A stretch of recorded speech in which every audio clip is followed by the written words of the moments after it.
BJP চৰকাৰৰ শ্ৰমিক কৃষক বিৰোধী নীতিৰ বিৰুদ্ধে সমগ্ৰ দেশজুৰি মহাবিক্ষোভ কাৰ্যসূচী মহানগৰীৰ মেঘদূত ভৱনৰ সন্মুখত কেন্দ্ৰীয় ট্ৰেড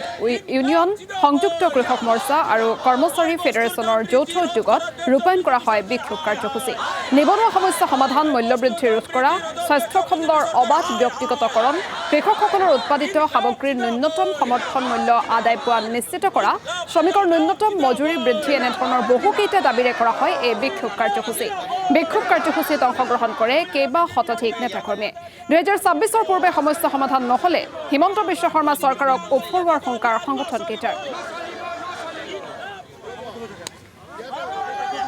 আজি সমগ্ৰ দেশজুৰি কেন্দ্ৰৰ আৰু ৰাজ্যৰ বিজেপি চৰকাৰৰ নীতিৰ বিৰুদ্ধে জনবিৰোধী নীতিৰ বিৰুদ্ধে শ্ৰমিক কৃষক আৰু অন্যান্য ৰাইজ আজি সমাবেত হৈছে মূল কথাটো হৈছে আজি অসমত বা ভাৰতবৰ্ষত আজিৰ কাৰণে অতি তাৎপৰ্যপূৰ্ণ দিন এইটোৱেই যে বিগত সময়ছোৱাত 10টা বছৰে ভাৰতবৰ্ষৰ জনগণে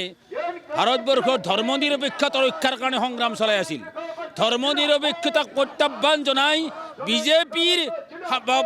একাংশ মানুহে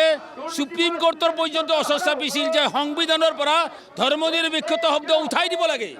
আমাৰ কাৰণে গৌৰৱৰ বিষয় ভাৰতবৰ্ষৰ উচ্চতম ন্যায়ালয়ে আজি উচিত জবাব দিছে আৰু কৈছে যে ভাৰতবৰ্ষৰ সংবিধানত ধৰ্মনিৰপেক্ষতা আৰু সমাজবাদৰ শব্দ থকাটো যুক্তিসংগত আজি ভাৰতবৰ্ষৰ জনগণে বিজেপিৰ যি নীতিৰ বিৰুদ্ধে যুঁজ কৰিছিল এই যুঁজৰ ন্যায়সংগতা প্ৰমাণ হৈছে পুনৰবাৰ আৰু যেতিয়ালৈকে নয়দাৰ যি চুক্তি হৈছিল এই চুক্তি পালন নকৰে তেতিয়ালৈকে এই আন্দোলন অব্যাহত থাকিব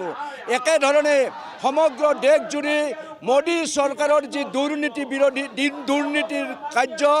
বা আজি চৰকাৰী অনুষ্ঠান প্ৰতিষ্ঠান বন্ধ কৰাৰ যি কাৰ্য বা মূল্য বৃদ্ধি